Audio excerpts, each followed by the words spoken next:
Hello, Vermonters. I'd like to talk about independent thinking, or what might be called critical thinking.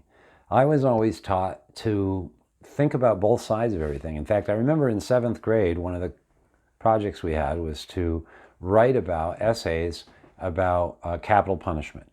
And so half the class had to write about pro and half had to write about con.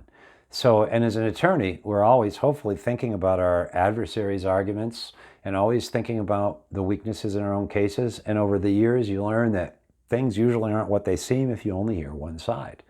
For years now in Vermont, we've been hearing only one side, a progressive side. We see it now taking over the Democratic Party, and it's highly aggressive and not very critical in its thinking. And as I explain in a lot of my writings, there are all kinds of things that are happening that are because there's only one side and there's no independent thinking and there's no critical thought.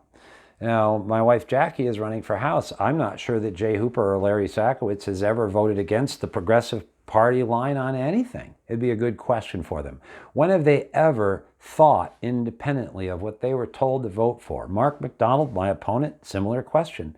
When they push in the interest of helping the poor, they literally say this, and I'll show you in some more videos from committee meetings, that they're going to help the poor by putting a tax on heating oil, because somehow they're going to save the poor in third world countries by taxing retirees in Vermont as winter approaches to buy heat pumps for people that are moving here that are millionaires. No income restrictions. That is highly regressive, as were net metering programs that put $35 million a year, every year, on electric rates to make Vermonters pay more for their own electricity than people do for our electricity in New York.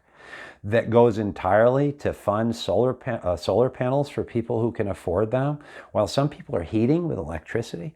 EV cars, One Care Vermont, these are all regressive. Universal lunch program, who could question that unless you had a critical, independent thinker in the room to say how horribly inequitable it is, how it's wasteful, how it causes people who are poor to pay for the food for people who are very, very rich. That's regressive, not progressive.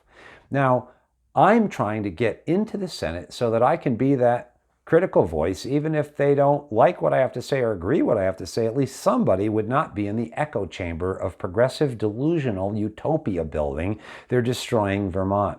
The pensions are another example. The pensions were predicated and built on a forecast of earning 8% a year for decades, which is a fiscal unprecedented. It's an impossibility. It's never happened. So much for dollar cost averaging or any allowance for the decline in the stock market we just saw.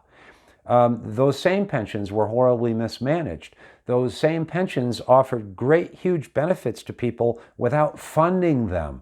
Where were the critical thinkers? I've been writing about the pensions for years now, along with Dave Coates and other people who are critical thinkers. It's not just Democrats versus Republicans. Actually, it's progressives versus everyone else. And they want to have a one-party system in Vermont. Watch it. They want to have one party only because all conservatives are so evil and hateful, though I've never seen in my whole life, and having been a Democrat for most of it, such intolerance, such incredible lockstep, narrow-minded thinking as in the modern progressives in Vermont and California. And the Democrats, especially after Molly Gray and some other wake-up calls, are realizing that maybe they don't agree with gender hormone therapy for 5-year-old children without parental consent. Look at H659. Maybe a lot of Democrats don't agree with sexualizing children with books like Gender Queer, which have graphic visualization, graphic pictures of fellatio and other sex acts. Doesn't matter whether it's gay or straight. What people uncritically thought that you could put these books in schools and libraries, and when parents complain, ram them down their throats and call it free speech? There's so much of this stuff going on, and then the racialization of our children. And I saw some materials from, I believe, Windsor School District that talk about how important, for social justice, minimum wage and immigrant rights are. Is there a countervailing argument, like when I was in school, about, well, what could Milton Friedman, the father of so much economics, and economics itself suggest that minimum wages might hurt the poor? That it might hurt the people it's designed to help, or that opening up the borders to illegal immigrants is not fair to people who wait in line to come here legally. and that it could expose our country and our local areas to a flow of drugs and criminality as we see. We have reasons why we have restrictions on immigration. It's never been a free-for-all for everyone to come here. And the consequences to Americans will become increasingly evident. So I think we should have more critical thinking and more independent thinking. And I'd ask more Vermonters, Democrats, Republicans, think independently. Go research both sides. Don't accept your party's line. And Democrats, you don't have to become Republicans to start having critical voices against the progressive extremists within your ranks. We can't afford to pay our pensions now. We can't afford in Vermont to pay for a lot of things now, but they want to expand everything for universal daycare, universal pre-K care, schooling, and universal meals.